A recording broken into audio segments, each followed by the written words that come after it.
ठीक है। हाँ चलो देखो, आपका बायो का चैप्टर पहला है, ठीक है।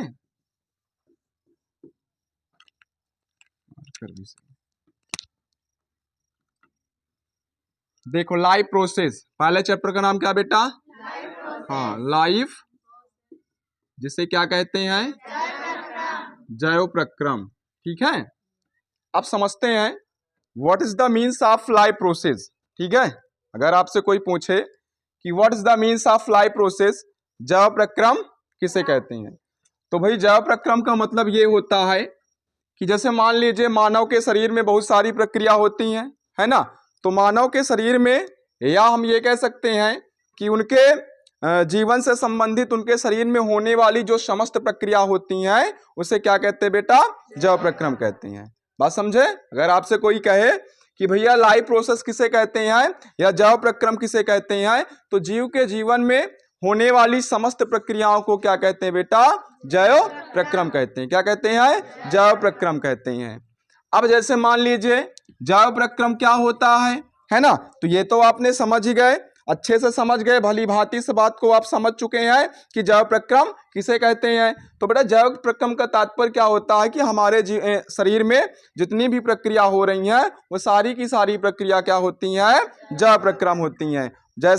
जैसे मान लीजिए आप ऐसे बैठे हैं, आप इमेजिन करिए, आप कल्पना करिए कि जैसे आप बैठे हैं तो रेस्पायरेशन की प्रक्रिया कर रहे हैं कि नहीं कर रहे हैं?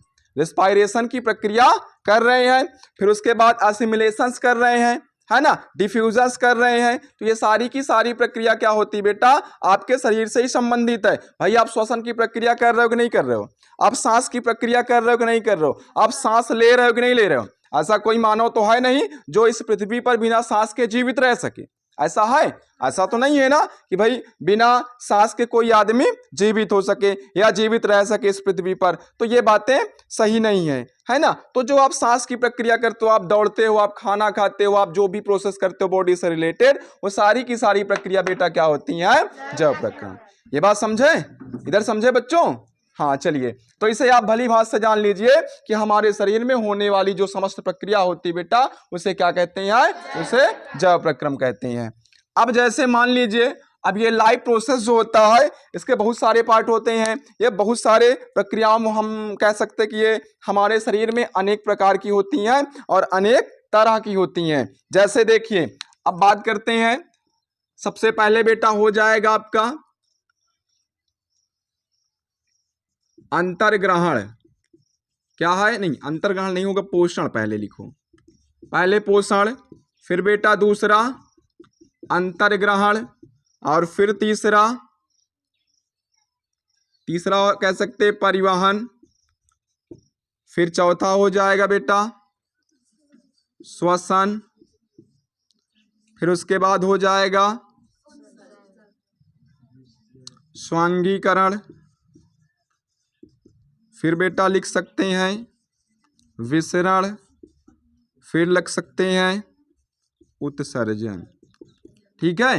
इनके अलावा भी आपके शरीर में बहुत सारी प्रक्रिया होती है। शॉर्ट में आपको बताया जा रहा है कि आपके मुख्य प्रक्रिया होती हैं। अगर इन प्रक्रियाओं में से कोई प्रक्रिया आपके शरीर में ना हो तो हो सकता है कि आपके शरीर में कुछ समस्या उत्पन्न हो सकती है ना। तो जैसे मान लीजिए बेटा, जैसे मान लीजिए ये क्या है? दैट इज अ न्यूट्रिशन, है ना। ये क्या है? पोषण, फिर अंतर्ग्रहण, फिर परिवहन, फिर श्वसन, फिर स्वांगीकरण, फिर बेटा विसरण, और फिर उत्सर्जन। आपको पता होगा कि मानव के शरीर का पाचन जो अंग होता है वो सबसे पहले प्रथम पाचन अंग क्या होता है? मानव के शरीर का सबसे प्रथम पाचन अंग क्या होता है बेटा? बता सकते हो? हाँ, सबसे प्रथम अंग जान लीजिए क्या होता है बेटा? मुंह होता है। क्या होता है? मानव के शरीर का जो प्रथम पाचन अंग होता है वो क्या होता है? मुंह। और मानव के शरीर का सबसे गंदा स्थान अगर कोई होता है तो वो क्या होता है बेटा? वो आपका होता है मुंह। क्या होता है? मुंह। याद रखिएगा, मानव के शरीर का सबसे गंदा स्थान क्या है? तो मानव के शरीर का सबसे गंदा स्थान मुंह है। और प्रथम पाचन अंग की बात करें तो मानव के शरीर में प्रथम पाचन अंग क्या है बेटा? मुंह ही है। है ना। चलिए अब बात करते हैं न्यूट्रिशन अर्थात पोषण किसे कहते हैं। तो भैया पोषण का तात्पर्य होता है, पोषण का मतलब ये होता है कि जैसे मान लीजिए आपने क्या किया, आप खाना खाने के लिए बैठ गए, आप भोजन करने के लिए बैठ गए, तो आप जैसे खाना को उठाए और मुंह में डाला, है ना, वैसे मान लीजिए कि भोजन को मुंह के अंदर डालने की प्रक्रिया को क्या कहते हैं, पोषण कहते हैं। बात समझे ना। अगर आपसे कोई कहे कि पोषण किसे कहते हैं, है ना, व्हाट इज द न्यूट्रिशन, तो बेटा पोषण का मतलब ये होता है कि भोजन को मुंह में डाल लेना या मुंह में ले लेने की प्रक्रिया क्या होती है, पोषण। या हम ये भी कह सकते हैं कि संतुलित आहार को लेने की प्रक्रिया को क्या कहते हैं, पोषण कहते हैं, है ना। संतुलित आहार को मुंह के अंदर लेने की प्रक्रिया को क्या कहते हैं बेटा, पोषण कहते हैं। फिर क्या है, अंतर्ग्रहण। अंतर्ग्रहण किसे कहते हैं, भोजन को क्या करना, अब जैसे ही मान लीजिए आपने भोजन को लिया, भोजन को मुंह में डाल लिया, है ना, आपने थाली से भोजन को उठाया और मुंह में डाल लिया। अब बेटा आपने उसको मुंह में डाल लिया, तो जब डाल लिया तो वो क्या हो गया, वो न्यूट्रिशन हो गया, पोषण हो गया। और फिर उस भोजन को आप क्या करते हो, जब मुंह में डालते हो तो भोजन क्या होता है, अंदर की ओर आप उसको निगल लेते हो ना।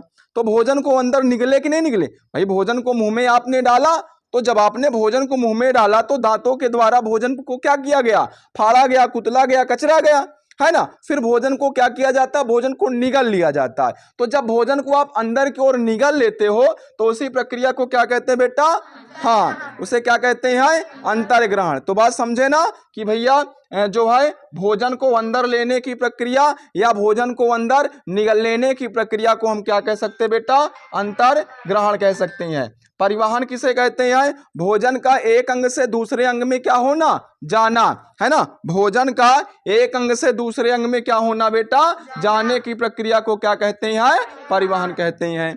फिर बेटा श्वसन का मतलब क्या होता है, श्वसन का मतलब यह होता है कि वातावरण से ऑक्सीजन को लेना और कार्बन डाइऑक्साइड गैस को रिलीज करना, कार्बन डाइऑक्साइड गैस को निष्कासित या बाहर निकालने की प्रक्रिया को क्या कहते हैं, श्वसन कहते हैं, है ना। श्वसन किसे कहते हैं, तो बेटा श्वसन का मतलब यह होता है कि वातावरण से ऑक्सीजन गैस को लेना और कार्बन डाइऑक्साइड गैस को निकालने की प्रक्रिया को श्वसन कहते हैं, है ना। श्वसन जीवधारियों का क्या होता है, मुख्य लक्षण होता है। इसके बिना जीवन आपके इस पृथ्वी पर संभव नहीं है कि नहीं भाई। श्वसन की प्रक्रिया अगर आप नहीं करेंगे तो आपका जीवन इस पृथ्वी पर संभव हो ही नहीं सकता है ना। जीवन आपका चल रहा है तो सांस की प्रक्रिया अर्थात श्वसन के द्वारा। भाई खाना दाना पानी के बिना तो आप कुछ दिन आप अपने जीवन को ऐसे व्यतीत कर सकते हैं, लेकिन परंतु क्या है कि अगर आपको श्वास की प्रक्रिया नहीं होगी, अगर आपको ऑक्सीजन नहीं मिलेगा तो आप ज्यादा से ज्यादा आधा घंटा भी अपने आप को व्यतीत नहीं कर पाएंगे, है ना। आप तिल जलते रहेंगे, तड़पड़ाते रहेंगे ऑक्सीजन के बिना। तो ऑक्सीजन क्या होता है, मानव की मुख्य एक प्रकार की विशेषता, उसको लेने की उसको बहुत ही जरूरत है। अब बेटा स्वांगीकरण किसे कहते हैं, स्वांगीकरण का मतलब यह होता है कि जैसे मान लीजिए आपने खाना खाया, है ना, आपने खाना खाया, भोजन आपके शरीर में किसके रूप में पचेगा बेटा, प्रोटीन और एमिनो एसिड के रूप में। किसके रूप में, प्रोटीन्स और एमिनो एसिड के रूप में। तो जब आप खाना खाते हैं तो वह भोजन में उपस्थित जो प्रोटीन्स और एमिनो एसिड होते हैं वो आपके रक्त में जाकर के मिल जाते हैं, और जब आपके रक्त में मिल जाते हैं तो रक्त के द्वारा वो आपकी कोशिकाओं में पहुंच जाते हैं, और फिर कोशिका आपको क्या देती है, आपके शरीर में एक ऊर्जा का निर्माण करती है, ऊर्जा बनाती है, जिस कारण से आपका शरीर एकदम क्या रहता है, अच्छा रहता है और स्वस्थ रहता है, और आप काम को करने के लायक हो जाते हैं। भाई खाना वाना खाने से क्या होता है, आपको ऊर्जा मिल जाती है ना। तो ये जो प्रोटीन्स होती हैं ये ब्लड के द्वारा, किसके द्वारा, ब्लड्स के द्वारा, रक्त के द्वारा आपके सेल्स में पहुंच जाती हैं। और जब हमारे बॉडी के सेल्स में हमारा फूड या प्रोटीन्स या अमीनो एसिड्स पहुंच जाता है तो फिर उसी के द्वारा हमारे सेल्स को क्या गेट अप होता है, एनर्जी का गेट अप होता है, और उस एनर्जी के द्वारा हम एक अच्छे कार्य को वातावरण में कर सकते हैं।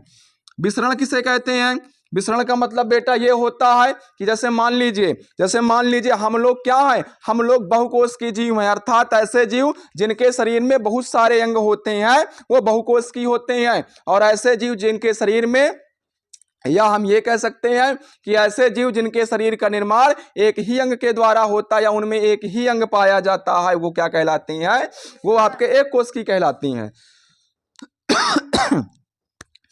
तो बेटा जो विसरण की प्रक्रिया होती है, विसरण की प्रक्रिया सबसे ज्यादा एक कोष के जीवों में होती है। उनमें जितनी भी प्रक्रिया होगी वो सारी की सारी प्रक्रिया किसके द्वारा होगी? एक कोष की, अर्थात विसरण के द्वारा होगी। हम में क्या है? हम में खाना खाने का मार्ग अलग है, देखने का मार्ग अलग है, चलने का अंग अलग है ना। हर चीज के लिए भगवान ने क्या किया है? हमारे शरीर में हर एक कार्य को करने के लिए एक ठीक प्रकार के अंग का निर्माण कर रखे हैं, है ना। लेकिन ऐसा एक कोष की जीवों में नहीं होता है, ऐसा एक कोष की जीवों में नहीं होता, क्योंकि हम में बहुकोष की, हम बहुकोष की हैं और हमारे शरीर में बहुत सारे अंग हैं, है ना। हमारे अंग में, हमारे शरीर में एग्जैक्ट अंग है जिनके द्वारा हम जो है कार्य को, अनेकों कार्य को कर सकते हैं। लेकिन विसरण में जो होता है, जो एक कोष की जीव होता है, उसमें खाना दाना पानी जो भी होता है वो सारी की सारी प्रक्रिया किसके द्वारा होती है बेटा?